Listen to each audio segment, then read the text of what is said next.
बिस्मिल्लाहिर्रहमानिर्रहीम। अस्सलाम वालेकुम वरहमतुल्लाहि वबरकातुहू। मैं ज़ुबैर ख़ान हूँ और आप मेरा वीलॉग देख रहे हैं।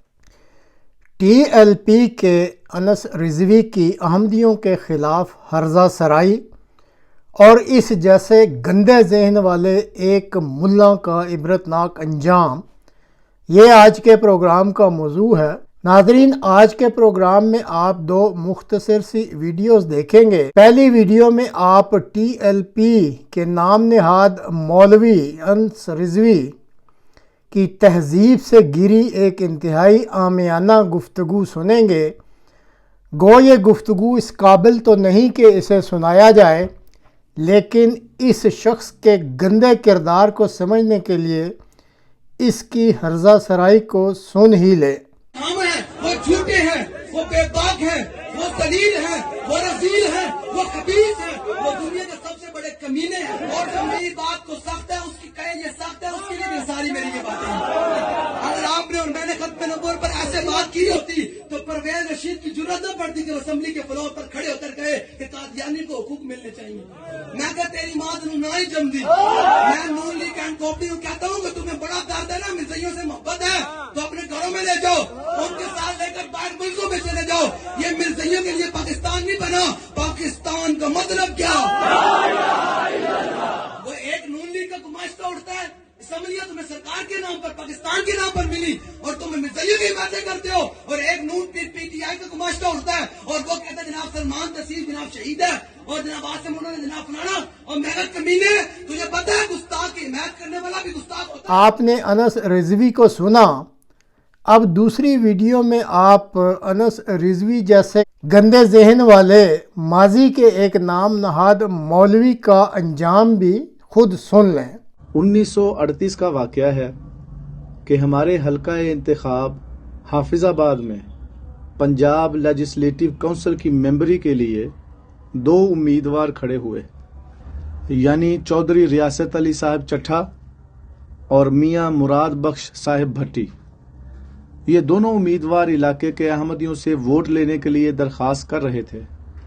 अहमदी अहबाब ने हमारे अमीर जमात जनाब मियां सरदार खां साहिब भट्टी की ज़ेरे हिदायत यही जवाब दिया कि हम अज खुद किसी उम्मीदवार से इमदाद का वादा नहीं कर सकते।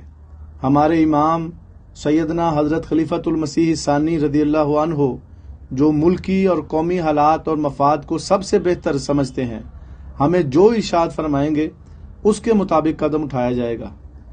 इलाके के भट्टी कौम के रुआसा और उम्मीदवार मज़कूर बार बार फैसला करने पर इसरार करते, लेकिन मोहतरम मियां सरदार खान साहिब रज़ियल्लाहु अन्हु उनको यही जवाब देते कि जब तक हुजूर की तरफ से कोई फैसला सादिर न हो वो किसी उम्मीदवार के हक में वादा नहीं कर सकते। अलगरज मरकजी हिदायत की हम सब को भी बहुत इंतज़ार थी और हमसे बढ़कर हमारे गैर अहमदी रिश्तेदारों को थी। आखिर कुछ दिनों के बाद हज़रत मौलाना गुलाम रसूल राजेकी साहिब रज़ियल्लाहु अन्हु सैयदना हज़रत खलीफतुल मसीह सानी रज़ियल्लाहु अन्हु के इरशाद के साथ तशरीफ़ ले आए और गांव की भरी मजलिस में, जिसमें अलावा अहमदियों के बहुत से गैर अहमदी भी मौजूद थे, ये हिदायत सुनाई कि असम्बली की नशिस्त के लिए वोट चौधरी रियासत अली साहब चट्ठा को दिए जाएं। ये खिलाफ तवक्को फैसला सुनकर अलावा अहमदियों के तमाम हाजरीन जो चौधरी रियासत अली के मुखालिफ थे गुस्से से तिलमिला उठे और अहमदियों के खिलाफ सब व शतम और मुखालिफाना मुजाहरों से इलाके की फिजा को मसमूम कर दिया। हमने इस मुखालफत को सब्र व इस्तिकलाल से बर्दाश्त किया। इस मौके पर इलाके के एक भट्टी रईस हातम अली नामी ने तो मुखालफत इंतहा को पहुंचा दी और जोशे गैज में न सिर्फ ये कि आम अहमदियों को गालियां दी, बल्कि हज़रत मौलाना साहिब और हज़रत खलीफतुल मसीह सानी और हज़रत अक़दस मसीह मऊद अलैहिस्सलाम को भी सब व शतम का निशाना बनाया और उन बुजुर्ग हस्तियों की सख्त हतक और तौहीन का इर्तिकाब किया। जब उसकी बात जुबानी की इंतहा हो गई तो हज़रत मौलाना राजेकी साहब ने हाजरीन मजलिस के सामने उसको इन अल्फाज में मुखातब किया, हातम अली, देख इस कदर जुल्म अच्छा नहीं, तेरे जैसों को खुदा ताला ज्यादा मोहलत नहीं देता। याद रख, अगर तूने तौबा ना की तो जल्द पकड़ा जाएगा। हजरत मौलाना साहब مجمع عام میں یہ الفاظ کہہ کر اور احباب جماعت کو صبر کرنے اور اللہم انا نجعلک فی نحورہم ونعوذ بک من شرورہم کی دعا پڑھتے رہنے کی تلقین کر کے واپس قادیان تشریف لے گئے۔ حاتم علی آپ کے جانے کے معان بعد بعذرا ٹی بی بیمار ہو گیا۔ مقامی طور پر علاج کی کوشش کی اور آخر میو ہسپتال لاہور میں ماہر ڈاکٹروں سے بھی علاج کرایا، مگر مرض بڑھتا گیا جوں جوں دوا کی۔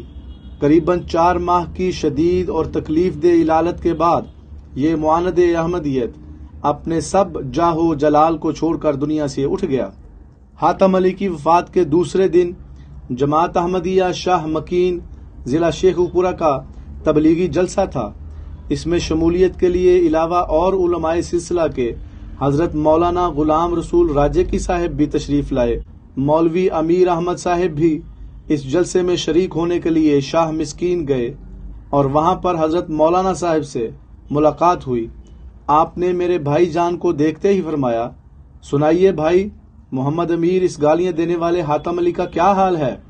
میرے بھائی مرحوم نے بطور امتحان کے اصل واقعے کو چھپاتے ہوئے عرض کیا کہ حضرت، حاتم علی کے غرور و تکبر کو آپ جانتے ہی ہیں، اس میں کیا کمی ہو سکتی ہے؟ یہ سن کر حضرت مولوی صاحب متبسم چہرے سے فرمانے لگے کہ کرو میں آواں تو سنیہ تو دیویں، مجھ سے بات چھپاتے ہو؟ جس دن سے میں تمہارے گاؤں سے گیا ہوں اس دن سے حاتم علی کی بیماری اور اس کے علاج کی کیفیت متواتر مجھے بذریعہ کشف بتائی جا رہی ہے۔ کیا کل تمہارا سارا گاؤں اس کو قبرستان میں دفن کر کے بارش اور آندھی میں واپس نہیں لوٹا؟ چونکہ واقعات ہو بہو اسی طرح ہوئے تھے۔ میرے بھائی صاحب حضرت مولوی صاحب کی زبانی یہ کیفیت سن کر حیران ہو گئے کہ کس طرح 100 میل کے فاصلے پر بیٹھے ہوئے جملہ حالات سے اللہ تعالیٰ نے ان کو ساتھ ساتھ آگاہ فرمایا۔ سچ ہے، جو خدا کا ہے اسے للکارنا اچھا نہیں، ہاتھ شیروں پر نہ ڈال اے روبائے زار و نزار۔ تو ناظرین، آپ نے احمدیت کی دشمنی کرنے والے مولوی کا انجام بھی سن لیا۔